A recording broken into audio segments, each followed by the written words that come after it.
Hey there. I'm excited to announce this to you today. This is what you've been waiting for in your spiritual quest. This is something I've wanted to do for a long time, and I'm finally ready to announce it that it's ready to go. It's the Grief to Growth Community Circle.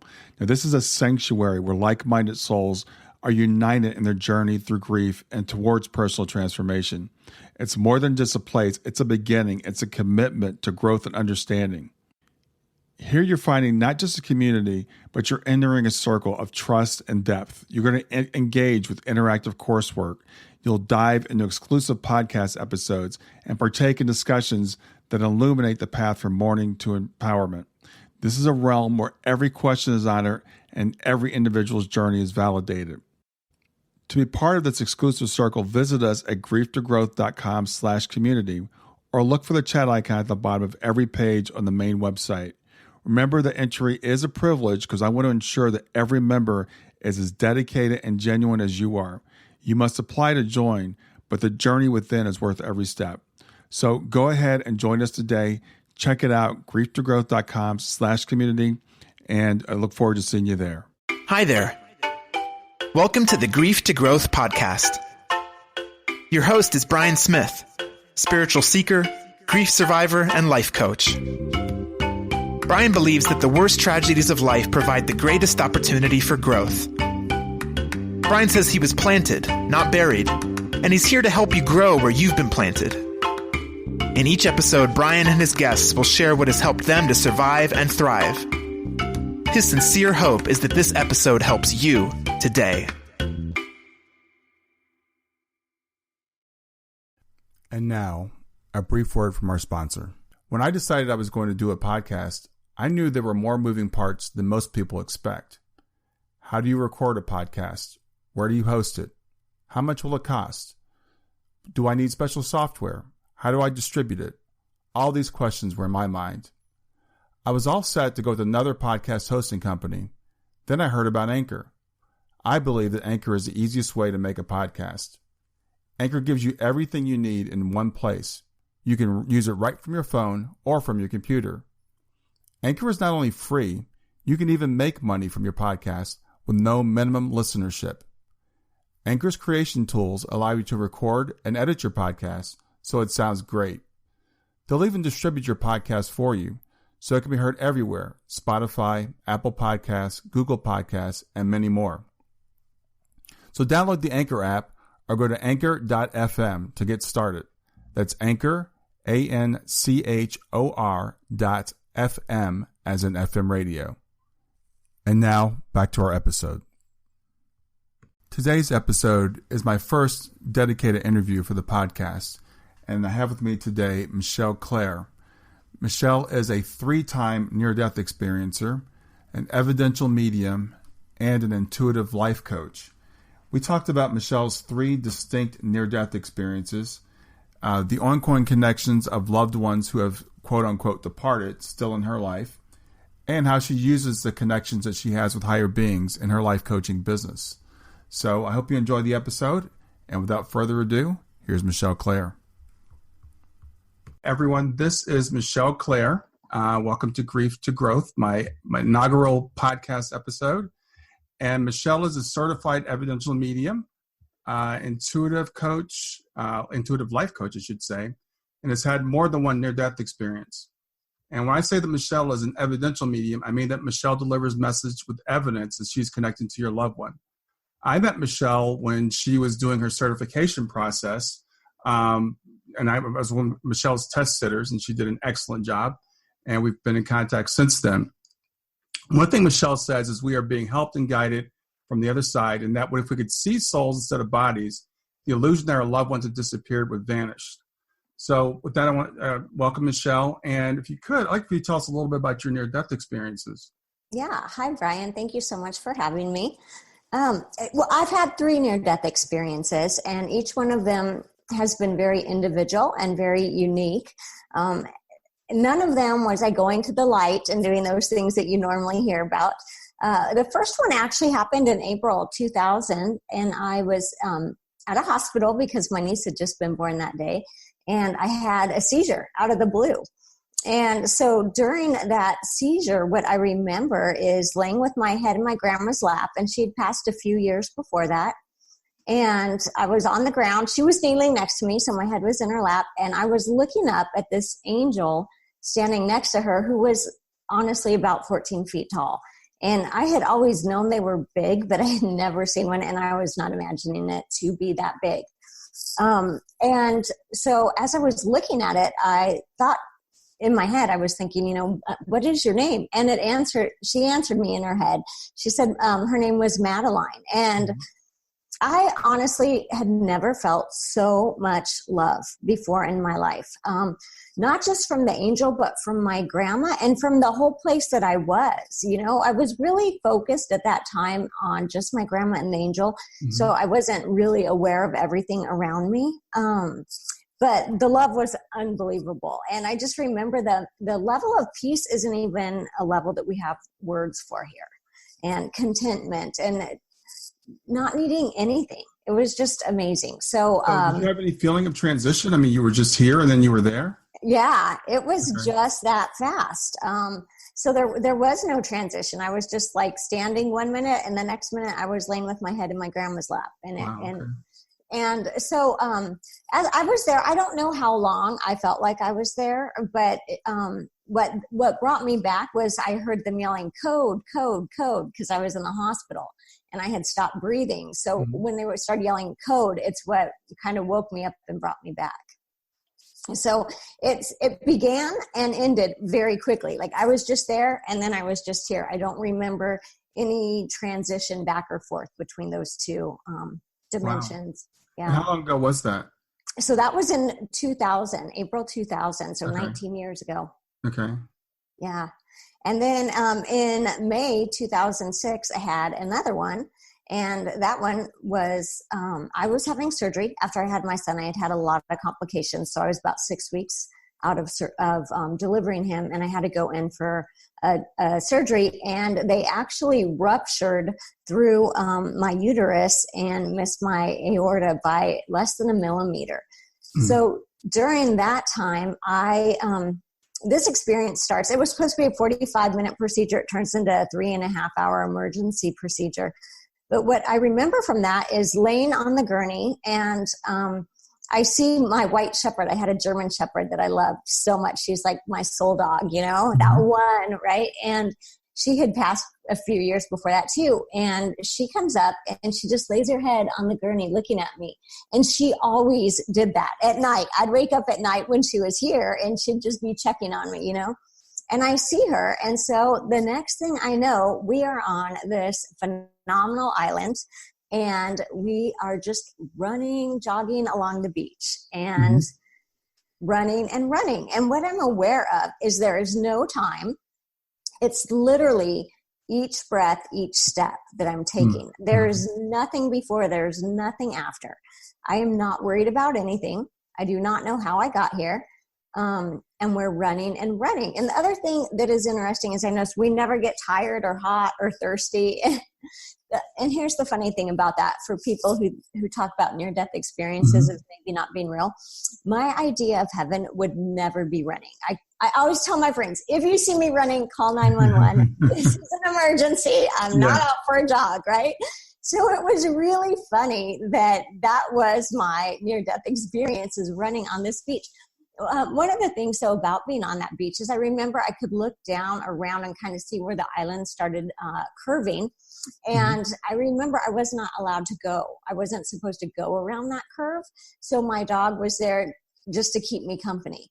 And there was like a barrier that you weren't supposed to cross. And that's pretty common in near-death experiences. Yeah. So I just knew it, and there was nothing, I didn't find, it wasn't upsetting or anything like that. It just was what it was. And really what I took away from that, I always call that one my eternal moment, because that was the first time that I really remember feeling eternity and no time all at the same time. There was nothing there that I needed to worry about. And that contentment, that love, that peace, that joy, the feelings we really don't even have words for in our language that were surrounding me. It was beautiful. Just being in the moment, that And that's I think that's difficult for us to understand when people have near-death experience say there's no time. It's for us that live in time and usually under such time pressure to just understand that eternal now is a difficult concept. Oh, absolutely. Yeah. And had I not experienced that, I'm not sure that I would understand that. Right. But the only way I really can describe it is think about when you're going for a walk. If it was only each breath you took, each step you took, that was it. Nothing before, not the step before, not the step after. That is what it felt like. Wow. Yeah. So, and then imagine peace and joy and contentment and all these amazing feelings and no worry, no cares. That was, yeah. It's amazing I came back. It was a good thing I didn't go around the corner, I guess. So yeah. that was my second one. And once again, I don't remember, transitioning back into my body. I just remember then waking up from surgery in the recovery room. Okay. And then my third one was in November 2011, which is actually also when a lot of this big mediumship stuff started happening for me. Mm-hmm. I was up on my ceilings are 14 feet tall in my kitchen, and I was up on a 12-foot ladder. We have candles that have batteries in them, and they pop on every night, at the same time. So I was changing the batteries, and I have 3 kids. My younger 2 were home. They were 5 and 8 at the time. And I felt the ladder start to shift, and I knew I was going to fall, and it went down. And as it went down, I hit the back of my head on the corner of my granite kitchen island. Mm-hmm. And I had a 5.5-inch skull fracture, a brain bleed. I missed my brainstem by 1/2 inch. I lost my taste, my smell, my hearing, my equilibrium. I had a lot of issues, but that was my third one. And at that time, what I remember is I was actually almost over one of the counters in my kitchen, and I was watching myself fall. And I remember there were three beings there, 2 males, 1 female. Mm-hmm. And at the time, I did not know that they were life guides. I just thought they were people. Once again, that love and that peace and that timeless feeling. And basically at that point, I was given the choice that I could stay or I could go. And it was really interesting to me because as I'm making this decision, I'm watching myself fall off the ladder and I'm thinking, my body's going to hit the ground in about a second. And yet there was no urgency. I literally felt like I had forever to make that decision on what I wanted to do. And I remember at the time thinking, that is really strange. How can I, take as long as I want when I have 1 second? Anyway, at that point in time, I also could see my 5-year-old son who was watching me fall off the ladder and my 8-year-old and seeing them there. And, I think it would be really hard for any parent to be able to see their children and then decide to go knowing that you're going to leave them in that type of situation. And so I chose to stay, obviously. The funny thing is in hindsight, sometimes I think, maybe God used reverse psychology on me in that moment. Like he wanted me to think I had a choice, right? So he's like, here, but we'll show you your kids. And then we know you won't really make that choice. Right, but you'll think you had one, So I don't know how that worked out. But after that head injury, I got back home about 10 days later from being in the hospital, and my son, who was 5, so my head injury happened on 11/1/11. So people who like numbers like that, because it's a lot of ones. My son, in January, I guess it was, so January 2012, when I started to look more normal, look like things were going to be okay. And he was 5. He started telling people, I didn't need to be there when Mom had her accident. Sophie could have done it because Sophie's the one who called 911. And we thought he had tried and it hadn't gone through.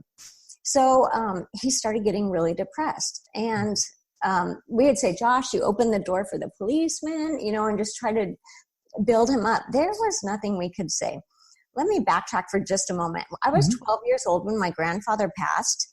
And when I was 12, I did recognize I had a connection with him that still went on and communication with him. And at that point in time, I would tell my mom, well, Grandpa says, and she would say, well, I know you think he would say that if he was here, and so it just kind of went on like that. And I never really thought much about it because it was really natural and it didn't happen outside of just information that maybe I would need to know. So it was just kind of part of life. So my head injury, this is my grandfather who passed in 2012. The end of January, my grandfather came through to me, and this is my first big visit from my head injury, and actually probably my biggest one ever for myself. He actually manifested in front of me, which normally I do not see people. They don't manifest for me. Most people, some mediums see that. That's not me. I get most of my information through feeling. But he manifested in front of me. He started talking about my accident. He started talking about my son. And then he said to me, you should get the 911 recording. There's something on there you should know. And I thought, wow, it was just actually almost too much, all of that at once. So I did. I requested it. I had never thought of getting the 911 recording, and I don't think anyone else had ever mentioned it to me. I requested it. It took 2 weeks to come. And then when it came, I played it, and there's call number one. Call number one was my son's call. It actually did go through. Okay. And you hear his little broken voice. The operator says, 911, what's your emergency? And he says, Sophie, what do I say? And then he lays down the phone. So I think he called literally as it happened, and the trauma of that moment, he had forgotten actually that he called. Oh, okay. So then you hear the operator for about a minute and a half trying to get their attention. You can hear them talking in the background. And at one point, my son tells my daughter he's going to go push the panic button on the house alarm. And she says, hold on, let me try calling 911 first. And she hangs up the phone, and then her call goes through. Okay. So they both of their calls went through. Right. So it was unbelievable. And I would have never known that had my grandfather not come through in the way that he did. So when my son came home from kindergarten that day, I told him, I said, Josh, your call went through. And it was like I lifted a 10,000 pound weight off this kid's shoulders. And you just saw like his sense of self-worth and his feeling of I'm a capable being all just come flooding back into him. And I'm telling you, it changed the course of his life. Wow. And my grandfather never walked this earth when he was here. So if you want to, they should never have even met, right? Well, that brings up an interesting point that, when our loved ones cross over, we kind of feel like they're out of our lives. But your grandfather, who had never met your son, was clearly aware of what's going on here in the here and now. Yeah. And I think that was one of the most amazing parts of that visit for me was I guess I always realized he was connected to me, but I did not realize up until that moment that he's not just connected to me, he's connected to all of my loved ones, to his loved ones, and to what is going on in our present moment. Yeah. So you had three different NDEs. Another thing I kind of gathered from your NDEs, they were all very different. And some people will say, well, NDEs are just an illusion because people see different things. But I believe that NDEs are tailored to what we need. And I think your experiences kind of proved that, right? Each one was so different, but each one gave you something that you really needed. Oh, absolutely. Yeah. I mean, and I do think, here's the thing. When people are having seizures, most people don't report any memories during that time because your brain's literally going haywire, right? You have all of these. And so the fact that I would be able to have this huge seizure that was so big that I stopped breathing and they were calling a code, and yet come back with these very vivid memories of feelings and what I saw, that doesn't even compute that you would be able to do that. Right. Absolutely.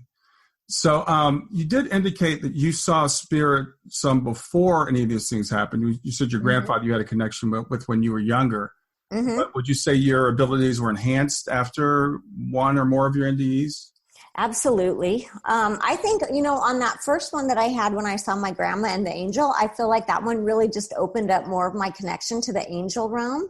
And then I was able also, I had been able to communicate with my grandma too. So I think that enhanced that. The second one I had with my dog, I'm not sure. Part of me feels like that one was just so I could realize what eternity really, really felt like and absorb that, and also be able to realize the peace and the love and the completeness and the non-judgment and all of these amazing things that are there waiting for us. It almost ended up being more of like a little mini soul vacation, I guess, because I think about it like my body was down here going through trauma, and I'm sure it was chaos, at that time in the operating room, or controlled chaos, however you want to think about it. And yet my soul was able to go to this place where it just didn't even matter anymore. Yeah. And then my last one, obviously, I do believe on that one.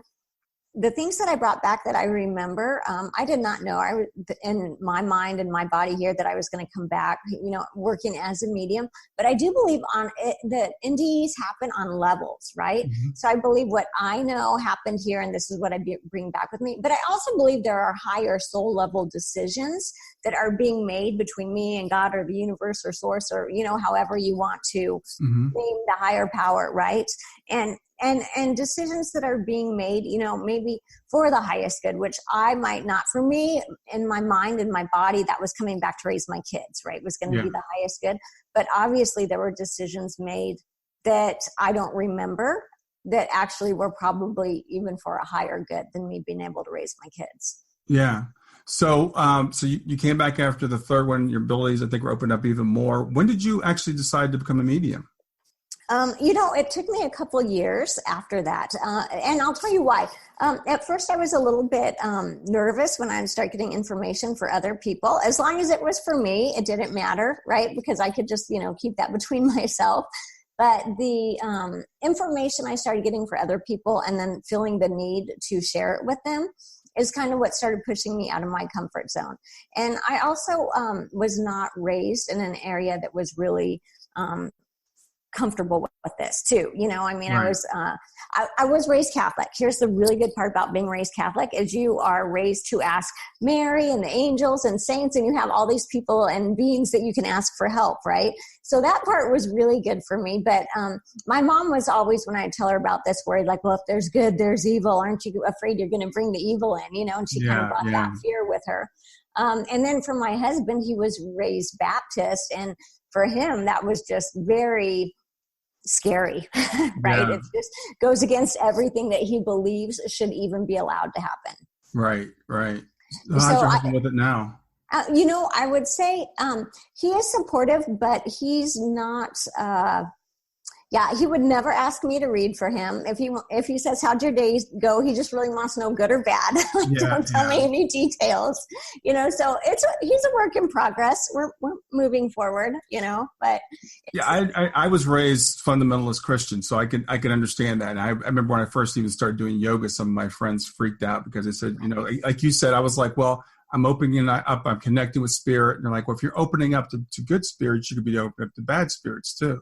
Right. So I can understand that, but it's interesting you talk about the Catholic and being able to speak out or reach out to angels and Mary and other beings, because that's something that we didn't have in my tradition, and I hear a lot of people talking about that now. So that was the advantage I think you had. Absolutely, because I always felt like there was a whole level of beings of light that were willing to help and wanted to help, and so that part came natural. So now, when I work with angels or when I get information on higher levels, well, of course, because it just feels natural. They were always there. They always wanted to help. You just have to ask. Yeah, and I do believe that no matter what you're raised or not raised to believe. I mean, the levels of help and love and light that are available to all of us are truly more than we could imagine. Stay with us. We'll be right back. Hey there, something I want to tell you about today. My podcast platform, Buzzsprout, has recently made it easier for me to allow you to support me financially. Go to www.grieftogrowth.com/subscribe. That's grief2growth.com/subscribe. And once you're there, you can sign up to support me financially. Now, you can do it for as little as $3 a month, or of course, as much as you'd like. If you do that, you'll get access to bonus episodes, and you'll see those in the regular feed. They'll have a lock on them. But when you become a subscriber, you'll actually get access to your own private feed, and you'll be able to listen to the regular podcast along with the bonus podcast for the subscribers. I want to thank you for listening. I want to thank you for sharing the podcast. And I want to thank those of you who support me financially. Have a great day, and on to the episode. Wow. So what about spirit guides or guides? Do we all have guides? Do we have more than one guide? Yes, we all have guides. We all have at least one main guide that will stay with you for your entire life. Kind of like you're the guy in charge of your path, right? Or female, whoever. And so you'll always have at least one that stays with you the whole time. It's my understanding, though, that there will be others that rotate in depending on, what your challenge is at that point in time, what the mission is you want to accomplish, almost like they kind of specialize in certain areas, right? So if you're working on, okay, I'm going to start this business, well, then you have a business life guide kind of come in and help you grow it. So I was not raised with life guides, and I actually didn't even know at my third near-death experience that those were my life guides. It wasn't until later on that I was able to connect those dots. But interestingly enough, we had never used that word around my kids because it wasn't even a word I used. And when my son was 5 years old, so this was after my accident, and I was sitting there having lunch with him, and I was so tired of not being able to taste my food. It was just a filling in your mouth, right? And then also there's something called phantom taste and smell, and I would get that, and that was horrible. It was like rotting, burning bodies is what I would taste if I tasted something. So I was sitting there with him, and I said, Josh, when do you think I'm going to get my taste and smell back? More just like talking out loud, And he said, well, you need to pray about it more.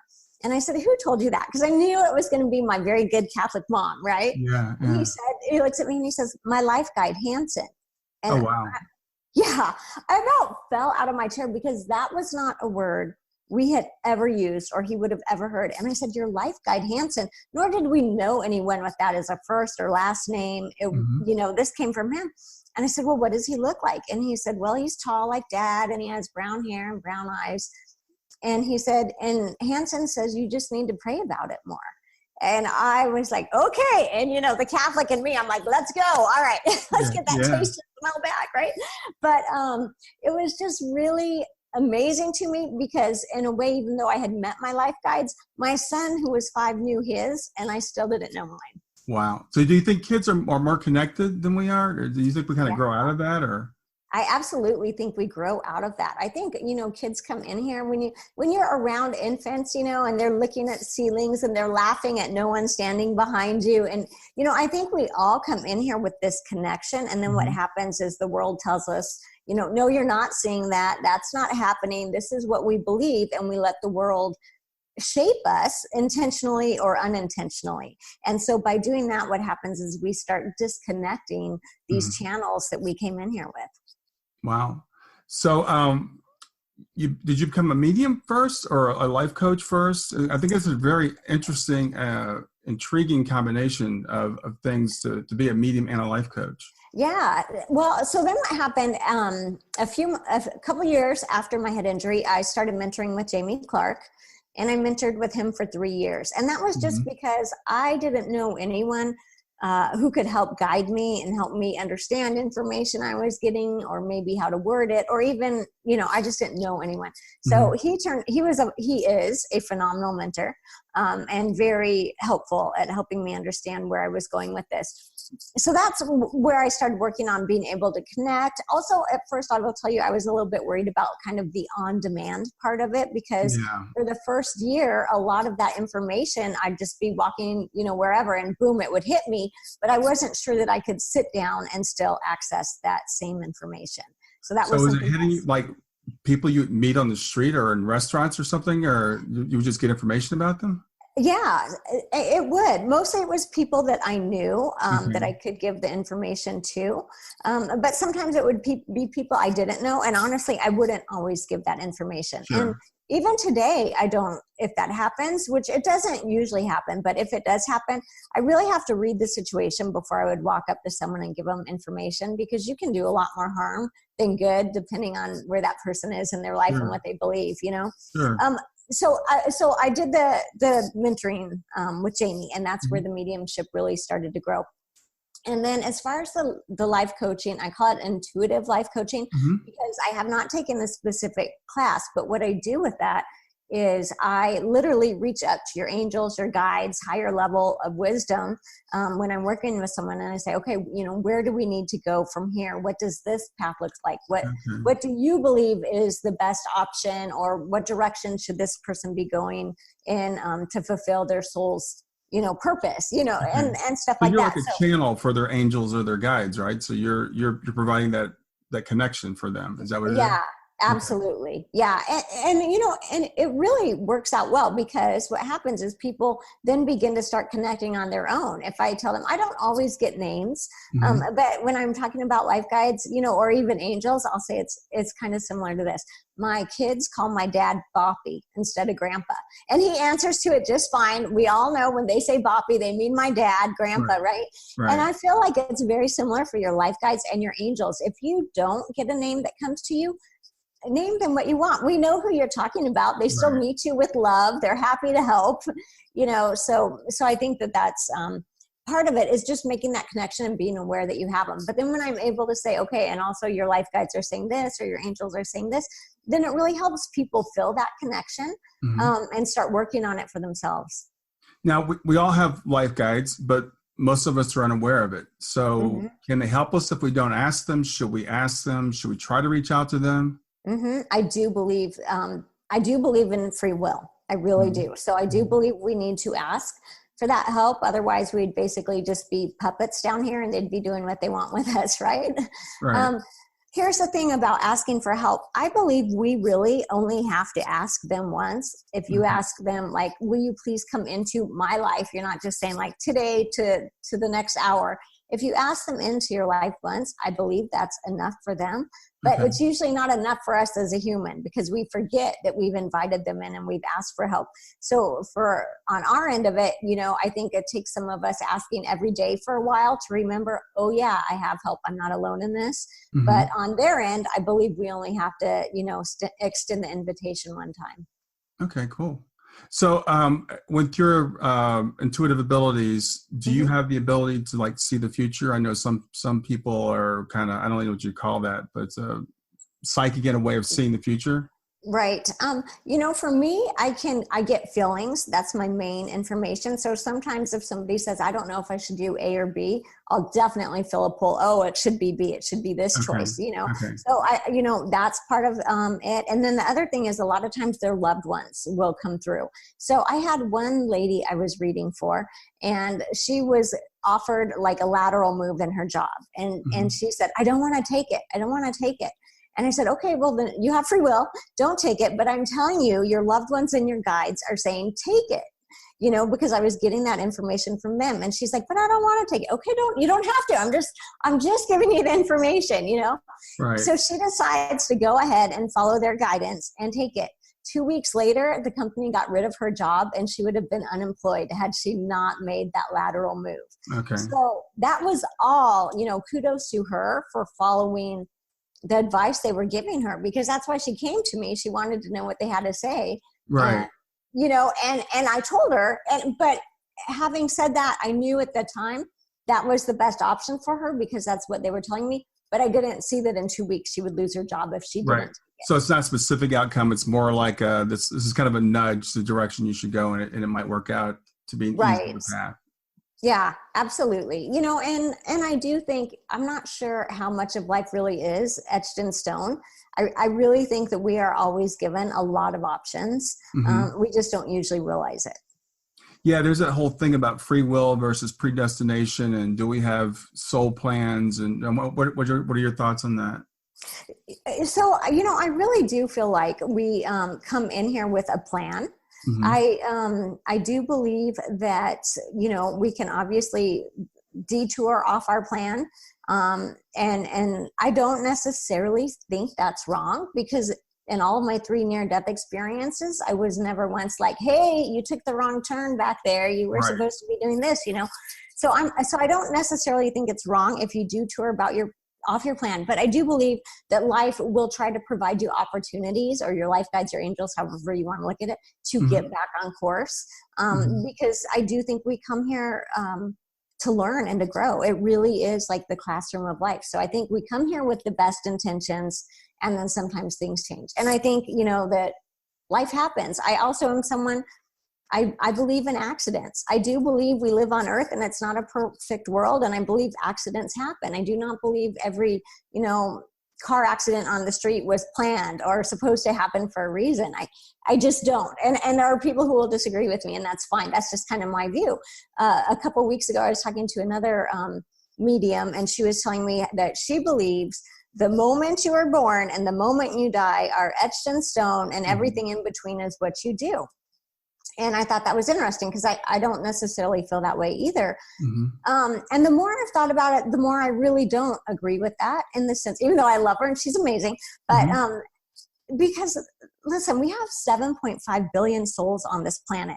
Each soul, no matter what you choose, if you choose religion or spirituality or no religion, you're all on your own path to God, to home, right? And so I don't believe that 7.5 billion people would transition the exact same way when we all have such a unique path in the first place. Yeah. It doesn't make sense to me. I think it's one of those questions that's kind of above our pay grade. I think a lot of us wrestle with that, and I think it's maybe we think it's either or maybe it's kind of both. And I think things work out for the best. I do believe that. I believe that everything that happens will eventually, I know everything that happens will eventually work out for the best, because we're all eventually going to end up back home. So it will be okay in the end. But I see people get so caught up on, the free will versus predetermination or predestination. And I don't know that we really even need to know the answer to that while we're here. Stay with us. We'll be right back. Hi there. I'm really excited to tell you about my latest ebook. It's 4 lessons that you can learn from the near-death experience without going through all the trouble of dying to learn them. I've been studying NDEs for several years now. I am completely convinced that not only are they 100% real, but that there's some very universal wisdom that we can get from the near-death experience. And I've distilled that down in this book into 4 short lessons. And I've also given you all the reasons why I believe that NDEs are absolutely real. So go to www.grieftogrowth.com/NDE lessons to pick it up for free. www.grieftogrowth.com/NDE lessons. I hope you enjoy it. Yeah, exactly. And if you spend your time worrying about that instead of living life, then that's a problem too. What was interesting, and I really haven't shared this with anyone, but just last week I was presented with an opportunity to do mediumship on a bigger, level. And at first I was like, yes. And then I started thinking about it, and it honestly, it kind of scared me. I was like, oh my gosh, that might be, that's definitely out of my comfort zone. What will that bring to my family life? What will that look like? And I started getting a little anxious. And Spirit, so boldly, so clearly said to me, and it was like smacked me in the face with it. Spirit said, you're not afraid to die. You're afraid to live. Yeah. And I just thought, oh, that's so true. I am not afraid to die at all, but yes, it is scary to live. And then to take that a step further, actually, none of us came here to die. We all came here to live. Yeah, it's a good way of putting it. Yeah. And so we all know we're going home. So what are we going to do between now and then? So it was interesting because sometimes I get in my own head and then Spirit's like, smack. Okay. And here's the truth of the situation. I can so relate to that because with me starting up this podcast and starting up the new business and everything. And I realized the other day, in fact, I started a blog post. I haven't finished it yet. And I called it Fear of Success or Fear of Failure. And it's kind of like a little bit of both, right? You're scared to do things because you're scared it might not work. But then when you start to see a little bit of success for some weird reason, there's kind of a fear of that too. What if this really does take off? What if it really does go in the direction that I wanted to go? I don't know why there's a fear of that, but I think a lot of us have it. Yeah, I think so too. And I just think it's interesting in a way that, we do come here to live and then we're afraid to live when we're here. It kind of, in a way, talks on the level about how we really are souls and spiritual beings having a human experience, because our comfort zone is at home. It's in that love and that compassion and that non-judgmental place with no time, right?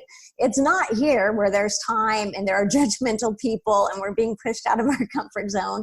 I really think it speaks to just having that human experience. Yeah, I think you're absolutely right. And I'm really glad you brought that up. And because that's personally very helpful to me with what I'm going through, right now. And sometimes you feel like I said, I was launching this podcast last week and started to get a few people, share it and things like that. I'm like, what if it really takes off? Right. It's a little bit of fear just pushing that button to even launch it. But I think as human beings, one of the things we're here to do is to overcome that fear. I think we're supposed to have that fear and have something to kind of push back against. But part of the experience of being here is saying, let's go ahead and go for it anyway and step out, and see what happens. And, going back to the predestination thing, I think, like I said, we don't know whether it's one way or the other, whether everything is planned, but having the faith that no matter what happens, it's going to be okay. That's the faith I think we're supposed to have. Exactly. And what if it's both? What if some souls come here with predestination and others say, no, this time I want to come and do it my own way. And, I think that's another thing as humans, right? We're always limiting ourselves. It's either going to be option A, B, or C. And God's like, but what about D, E, F, G, H, I, and there's so many other options. And we're thinking, no, it's going to be this or that. But we limit ourselves every single day. There's so many things just as humans with the brains we have, we just can understand, like the whole idea of time, that the other side is timeless. I still wrestle with what does that really mean? And, there's no clocks and there's no calendars, but things do happen, right? So there are events, but since we can't remember what it's like to be there, we wrestle with that. And then some people will say, well, then since I can't understand it, it's impossible. And I think it's kind of the same thing with the whole free will versus predestination. We think it has to be one or the other. So, maybe it's both. Maybe it's that everything's going to work out just fine, but it may not work out exactly in the order that you expected it to. That is my life story. Nothing ever happens on my timing. I have plans. I have timing. No, it doesn't seem to work that way. Right. But yeah, exactly. I think it will all work out. And in hindsight, maybe not until we're on the other side will we see that.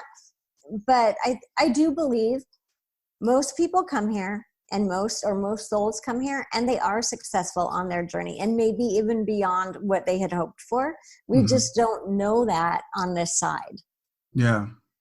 So what do you think about reincarnation? Do you think we come once? Do we come back more than once? What are your thoughts on that? Well, okay. So I have, my thought really is this: God comes, I say God, right? But when I say God, I mean source, one, the divine, whatever, universe, whatever resonates with people. I'm just used to saying the word God. Yeah. I believe everything that God does comes from love. And, and so for some, I believe some souls, if they're like, hey, I'm one and done. One time there's enough. I'm never going back. I think God would say, okay, I love you. Stay here where you're comfortable. I think if another soul says, oh my gosh, that was amazing. I learned so much. I'm going back 1,000 more times. I think God says, okay, I love you.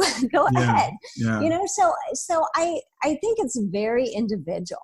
And I think we have to be careful when we make really big blanket statements. I think the illusion of life on earth, right? We're very much in the illusion of it right now. Yeah. I think that it overwhelms us, but think of it on a soul level. If you're up there and you're with your soul family and your best friends, and they're kind of like, hey, let's go do this. And it's really actually less than 5 minutes because there's no time where you are.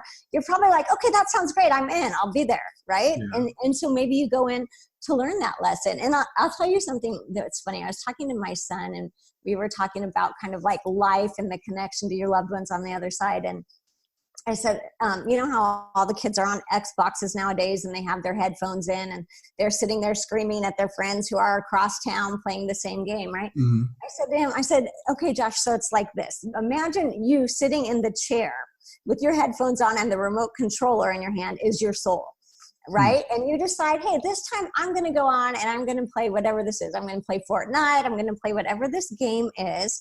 Mm-hmm. And I'm going to get on my team, my buddy from here, here, here, and here. And they all get on their controllers and they go in as a team to play that game, right? Yeah. So, but his soul is in control, sitting in the chair with the headphones on and the remote, but he's watching this. My gosh, I hear my kids screaming in there. You would think there really is a sniper in the room or whatever, the way he's yelling, screaming, right? And screaming at his friends. And then if his character gets killed, oh my gosh, right? Explosion. Like, I can't believe that. But the whole time, we know that it's really a game. And that's his main soul sitting there. So I said to him, imagine if this is your headphones are your loved ones from heaven and they're trying to whisper to you, watch out for the sniper up there around the corner, watch out for this, and so you have the support team that's trying to help you. Meanwhile, you're so into what feels so real which Right. is this game on TV that's going to end. And I said, so think of me, Josh, I'm like the headphones. I'm telling you what your loved ones are saying. He's like, oh, so you're the input, Mom. I'm like, okay, I guess if that's what you want, Yeah. connection. But so I do think when I watch him play that, it kind of reminds me of how I think this life really is. I think there's a part of us that is fine and whole and has chosen to come here with our friends and said, hey, this will be fun. I'll get on the Xbox at this time on this day. Let's do this. And then we come in and maybe we don't see the sniper around the corner. We don't see the landmine, or we don't see, but whether we see it or not, we are always loved and supported. And at some level have kind of volunteered for this game. Yeah. I love that analogy. I've thought of similar ones, but that one, I love the way you put that. I think that's excellent. But I remember talking reincarnation with a friend several years ago, and this was a group of people who were kind of coming out of Christianity, I guess. So this whole idea of reincarnation was new to us. And she said when she heard about reincarnation, she just started crying because she had had such a tough life, and she had. Right. And she's like, I will never do this again. And I think about with myself and a lot of people I deal with, we've lost children. Mm-hmm. When you hear that we've planned this, or we thought of, and I'm looking at a picture of Shana right here, my other monitor, and I can just see Shana going, yeah, let's do this. It'll be fun. I'm only going to be there for 15 years, but then I'm going to leave, and then you're going to do this and this and this, and then we'll be back. And that's what gets me through my day, is knowing that, she's safe, that she's just kind of like gone on ahead. And we used to play Mario Brothers. So, the example you were giving, the four of us loved to just sit down and play Mario Brothers for hours. And Shane would have like infinite number of lives because she was the best game player ever.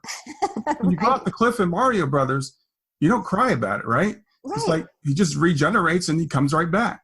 Yeah. But we get so caught up in this life, as you said, the illusion, the veil that we're behind, which I believe the veil is actually our bodies, that when we come into our bodies, that's the veil. I think you're right. That we can't remember. And so some of us are trying to remember and wake up and try to help other people to remember. So it takes the edge off. If you can get to that point, things still hurt. Oh yeah. Things still happen that we don't want to happen. And it's not to say there aren't bad things, but ultimately they'll all be okay. Right.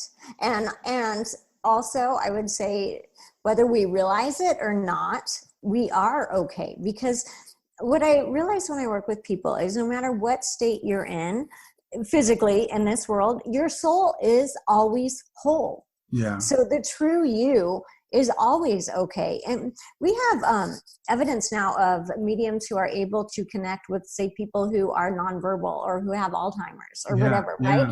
So their bodies to us look totally like broken down. But guess what? When their soul comes through, it happened in a group reading for us just a couple weeks ago. I saw it happen with a lady's father. And what the other medium I was working with, because we were doing a group, said, I have your dad. And she said, no, you couldn't. He's got Alzheimer's. And I said, no, actually, she does have your dad. I could feel that connection. And he was able to communicate. And so on a soul level, we're always fine, whether we realize it on an earthly physical level or not.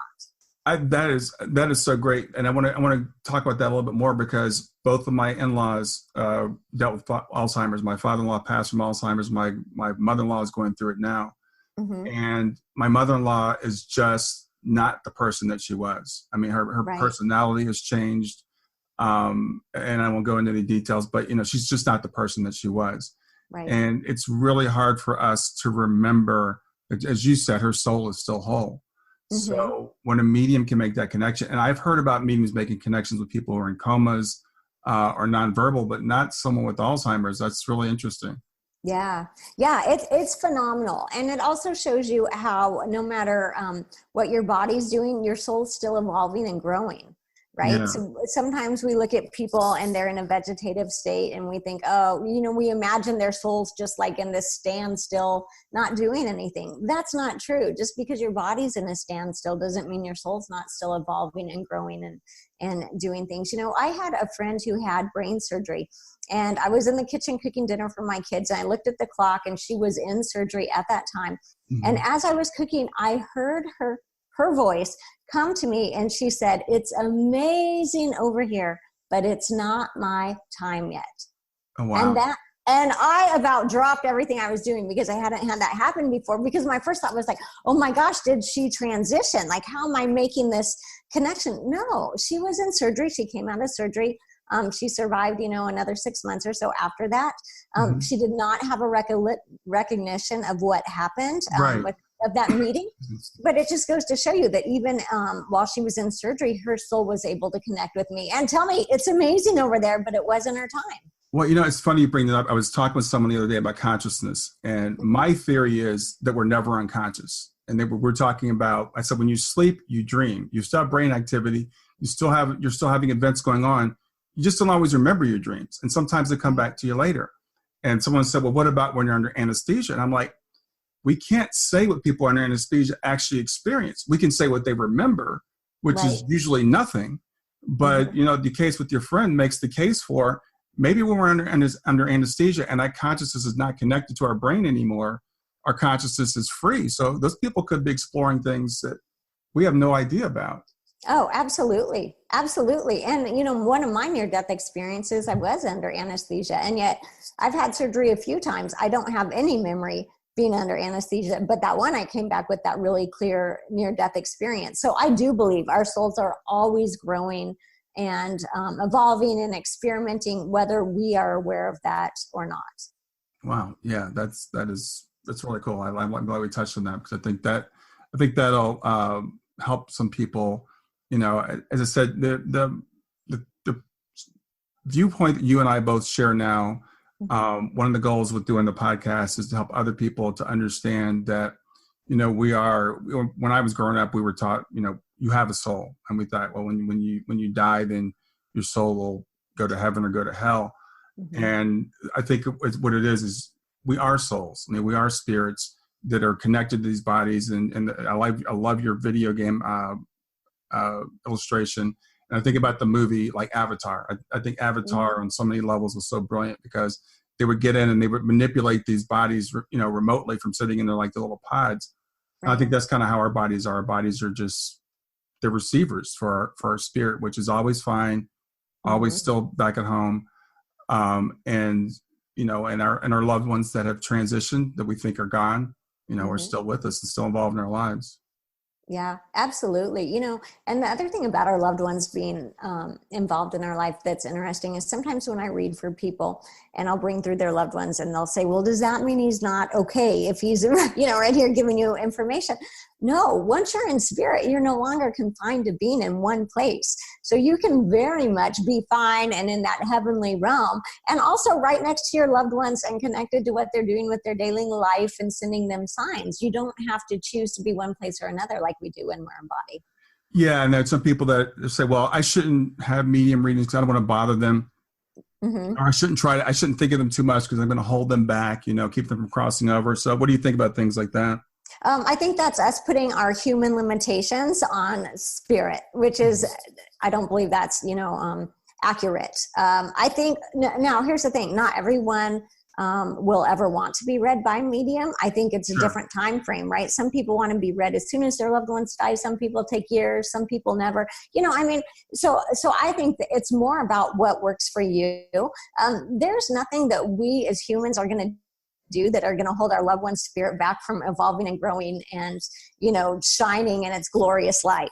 And that's, that's like almost saying like, well, I shouldn't think about them every day because it's like when I do, I'm holding them back. No, you're not. They're like, oh, it's like texting them. I love you. I love you. I love you. And they're like, I love you too. I love you too.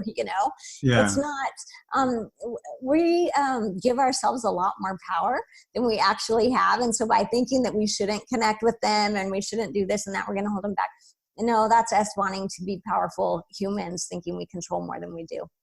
Yeah, and that reminds me, you talk about the power, because I've heard other people talk about some people, when they transition, they can't cross into the light, and that we need to help them get through, they're they need our help, right? So what do you think about when people transition? Are they usually met by loved ones? I know your near-death experiences, they were each different, but those are near-death experiences. Those aren't when someone actually transitions. So what are your thoughts on that? Okay. So I do think not everyone transitions right into the light. And I've had a couple experiences with that. I think most people do transition just fine. I really do. But one example that I have is I have a friend's husband who committed suicide, and he was afraid that he was going to be judged. And so, it did take a while for him to make that transition. And then actually I'm not someone who deals much with paranormal in the sense of ghosts and haunting and things like that. But I was out in San Francisco at the Institute of Noetic Sciences and doing a study for them in February. And I took my daughter with me, my oldest. We walk into the hotel to check in at noon. And as soon as I walk in the door, I'm like, oh, this place is haunted. But I'm not specifically getting a person or an entity or a spirit. I just know. Mm-hmm. And so I say to myself, I'm like, well, I'm not going to say anything. I don't want to put that out there in the universe. I don't want to tell my daughter, right? So we go over, we do our experiment, and then we go to dinner. And we're talking, and she says, well, Mom, that hotel is haunted, right? Oh, and I said, well, how do you know that? And she's like, well, I can just tell. But she wasn't worried about it. So I'm like, okay, go back to the hotel that night. And it's about, 9 o'clock or something. And she's asleep on the bed because she's a teenager, and I'm in the shower. And I could tell I've been fighting with the thermostat. I kept turning it up. It kept dropping. Turn it up, drop, turn it up, drop, like nonstop. So I get in to take a shower. And all of a sudden, literally in the exact same second, the water turns ice cold and the lights in the bathroom go off. Wow. And I start screaming for my daughter, jump out, grab a towel, right? And I can see in my mind this very elderly old lady. And I realize that she's literally in between realms. She's not exactly here on earth, but she's certainly not, in heaven or in that higher level where she needs to be. So I was like, okay, what am I going to do now? Because that's not something I usually deal with. I will tell you this, what was interesting was she showed me herself is a hunched over elderly, like 80s, 90s year old lady walking with a cane. And yet at the same time, though, she was able to change the water temperature and turn the lights off at the exact same moment. So she really is kind of toggling between these two worlds, right? Because she's attached to this body, which she thinks she's, not healthy anymore. And yet she's a healthy whole spirit. So anyway, so my daughter gets up. The funny thing is, I'm like, oh my gosh, she just turned off the lights on me in the water. And she's like, okay. And she turns around and goes back to bed. Who does that? I just told you what happened. And she's just like, well, I knew you'd handle it, Mom. Okay, well, that's good. I'm glad you slept well. So anyway, I go to my bed and I just start praying, bringing in the light, calling in the angels. And what I can tell from this woman, the information I'm getting is she's been in this hotel about 50 years per time. I have no idea how long that is, on what she was feeling. Right. And she's afraid. She's really afraid to go into the light. And I think it's because she thinks she's going to be judged for something she did or didn't do. So I just start calling in the angels, calling in the light. I literally see them come in. I see them like kind of come beside her and start walking into the light. And I'm watching her from behind right now. And as she steps into the light, she goes from this hunched over woman to standing upright, young, takes one step and is gone. Yeah. Now, I want to clarify something, what I said about that. I don't believe that everybody necessarily transfers or transitions directly into the light. I do believe that there are people that I think it's a self-imposed kind of a thing. Right. Where because of judgment or whatever issues, because I don't think once we die that we necessarily all of our issues are solved. And I do believe that some people need help. And I believe that there are angels and guides and people from the other side. And I think that's their job. Is to help some of those people through. So I do want to clarify that. I don't think it's all necessarily just like, they pop right in, but I'm just talking about the power that we earthlings sometimes give ourselves. Because in your case, what you did was you called in intermediaries, right?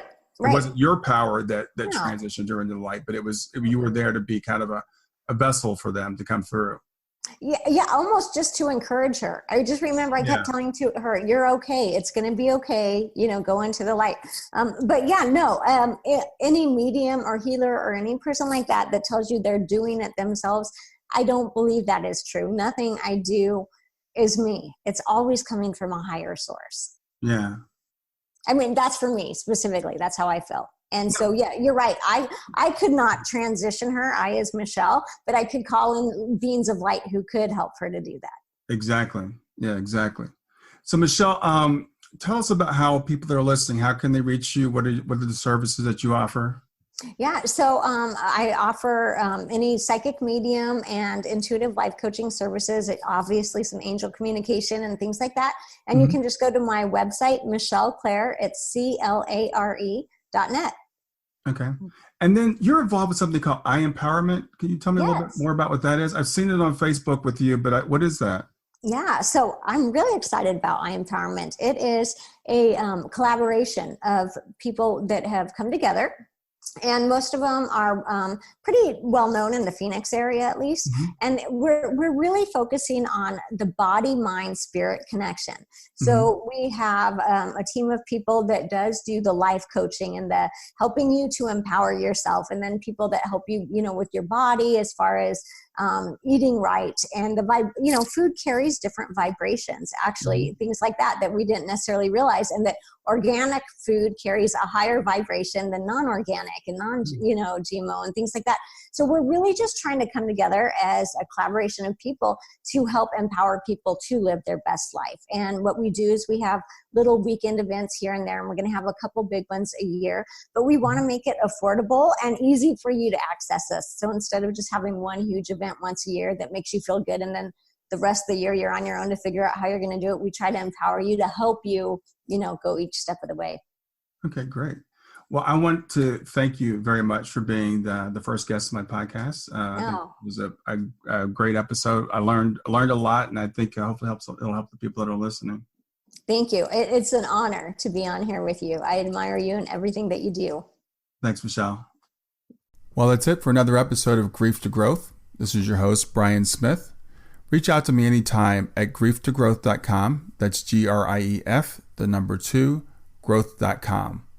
I look forward to hearing from you, and I'll be back with you with another podcast soon. Hi there. I hope you enjoyed this latest episode of the podcast, and I'd love to hear your thoughts. What questions came up for you? What did you like about it? What didn't you like about it? I invite you to visit us at grieftogrowth.circle.so. That's grief, 2, growth.circle.so to continue the conversation with me and with other listeners. It's a space to sound off, to share reactions, and to go deeper into the topics from the show. I look forward to chatting more, and I hope to see you there.